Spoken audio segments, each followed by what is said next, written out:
부동산 산책 가이드 부동산 나들이입니다.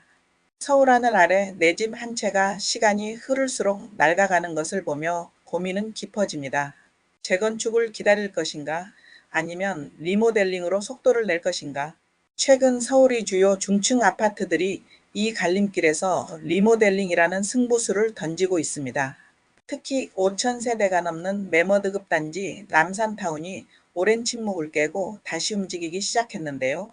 과거 서울형 리모델링의 그늘에서 벗어나 새로운 돌파구를 찾은 남산타운의 이야기, 그리고 서울 리모델링 시장의 현주소를 오늘 저와 함께 낱낱이 파헤쳐 보실까요? 서울 중구 신당동의 랜드마크 남산타운 아파트를 아시나요? 지하철 6호선 버티고 개역과 3, 6호선 환승역인 약수역을 끼고 있는 초역세권에 남산을 내 집 정원처럼 누리는 최고의 입지죠. 하지만 이 금싸라기 땅이 그동안 정체되어 있었습니다. 이유는 바로 임대주택이라는 거대한 벽 때문이었는데요. 남산타운 전체 5,150 가구 중 2,034 가구가 서울시 소유 임대주택이어서 리모델링 조합을 설립하려면 소유주 3분의 2 이상의 동의가 필수입니다. 그런데 전체 가구의 약 40%가 서울시 소유의 임대주택이다 보니 공공기관인 서울시의 동의를 얻는 과정이 필수였고, 민원과 행정적 절차 문제로 서울시가 선뜻 동의하기 어려운 구조였습니다. 말 그대로 사업이 한 발짝도 나가지 못하는 진퇴양난의 상황이었던 거죠. 하지만 올해 초 드디어 반전이 일어났습니다. 중구청과 서울시 그리고 조합이 머리를 맞대고 이른바 솔로몬의 선택을 내린 건데요. 바로 임대단지를 사업 대상에서 완전히 제외하고 분양단지 3,116가구만 독립적으로 리모델링을 추진하기로 한 겁니다. 기존 3,116가구가 리모델링 후 3,583가구로 탈바꿈 예정인데요. 서울시 임대주택 대지 비율을 건드리지 않는 조건부 조합 설립 방안이 통과되면서 남산타운은 드디어 리모델링이라는 궤도에 다시 올라타게 됐습니다. 2018년 시범단지 지정 이후 무려 8년 만에 일궈낸 값진 쾌거라고 할 수 있겠네요. 자, 여기서 궁금증이 생기실 거예요. 요즘 재건축 규제도 풀린다는데 왜 굳이 리모델링일까? 답은 명확합니다. 바로 속도와 세금입니다. 재건축은 넘어야 할 산이 너무 많죠.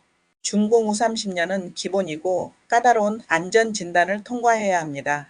무엇보다 가장 무서운 건 재건축 초과이익 환수제인데요. 집값이 오른 만큼 이익의 상당 부분을 국가에 내야 하는 이 제도.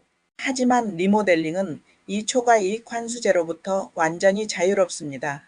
또한 재건축은 단지 내 도로를 새로 깔거나 공원을 만드는 등의 기부 체납 부담이 크지만 리모델링은 기존 골조를 활용하기에 이런 부담이 상대적으로 적어 금융 비용을 아끼고 빠르게 새 집에 들어가고 싶은 분들에게 가장 현실적인 가격 방어 수단이 되는 것이죠.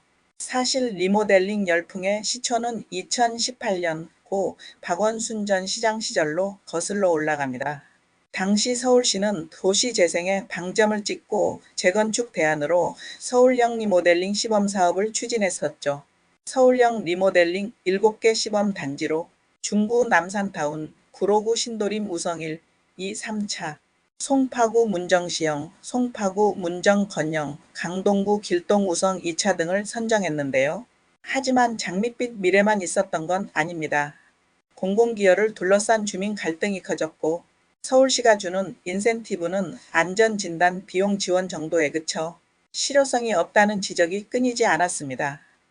2021년 오세훈 시장 복귀 이후 재개발, 재건축이 다시 활성화되면서 사실상 이 시범 사업들은 설 자리를 잃게 되었죠.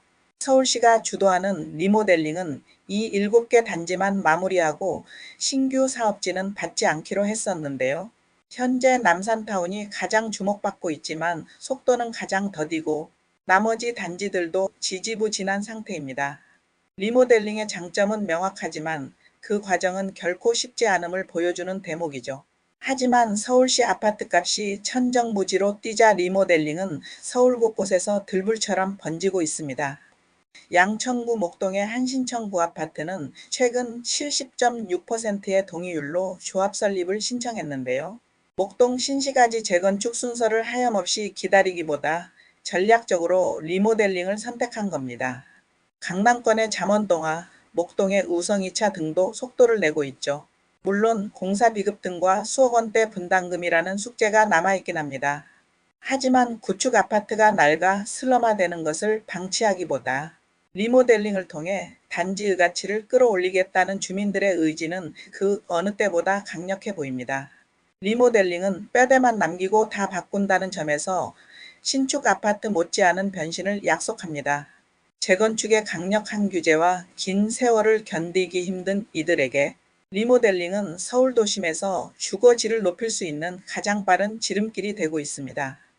오늘 영상이 여러분의 소중한 자산 가치를 지키는데 작은 힌트가 되었길 바랍니다.